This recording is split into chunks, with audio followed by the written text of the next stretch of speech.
చెప్పుకుందామా? ఈరోజు మనం తగని పందెం ఈ కథ చెప్పుకుందాం. తగని పందెం అంటే వేయకూడని పందెం అన్నమాట. అయితే ఈ కథలోని చూడండి, కొండలు ఉన్నాయి, కొండల పక్కన ఒక నది ఉంది. నదిలో చాలా హంసలు ఉన్నాయి. ఒకరోజు వాటి దగ్గరకు కాకి వచ్చింది. వచ్చి నేను చాలా దూరం ఎగరగలను, మీరు నాతో పందెం కాస్తారా అని అడిగింది. అది ఒక బడాయి కాకి. అయితే ఆ హంసలు సరే అన్నాయి. అన్న తర్వాత కాకి తన శక్తి గమనించుకోకుండా వేగంగా ఎగరడం మొదలుపెట్టింది. హంసలు తన శక్తికి మించకుండా నెమ్మదిగా ఎగురుతూ వచ్చాయన్నమాట.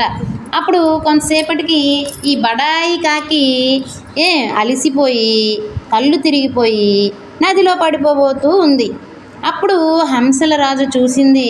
వెంటనే కాకిని రక్షించాలని తన వీపు మీద ఎక్కించుకుంది.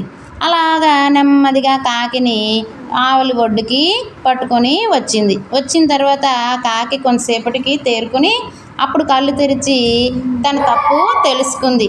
ఏమని తెలుసుకుంది? ఇంకెప్పుడు కూడా తగని పందాల జోలికి వెళ్ళకూడదు అని తెలుసుకుందనమాట కాకి. బాగుందా కదా?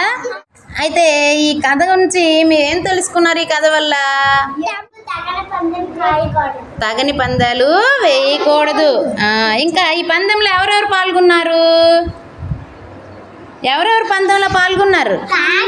కాకి, హంస. మరి హంసలు తెల్లగా ఉన్నాయి కదా, మరి ఇంకా తెల్లగా ఉండే పక్షులు ఇంకా ఏంటేంటి చెప్పండి?